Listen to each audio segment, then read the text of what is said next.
இன்ப பாலகனே, முதலையிடம் பறிகொடுத்த பெற்றோர்கள் நீங்கள் தானே? அது நடந்து நெடுங்காலமாகிவிட்டது.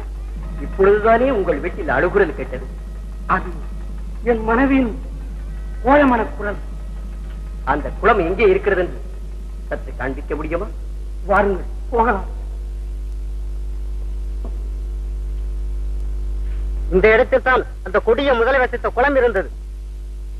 எத்தான் மறைக்கேன் எழுமைக்கும் எம்பெருமானையே, உற்றாயன்றுன்னையே உள்கின்றேன் உணர்ந்து உள்ளத்தால். உற்றாடரவா புக்கொழியூர் அவிநாசியே, பற்றாக வாழ்வேன்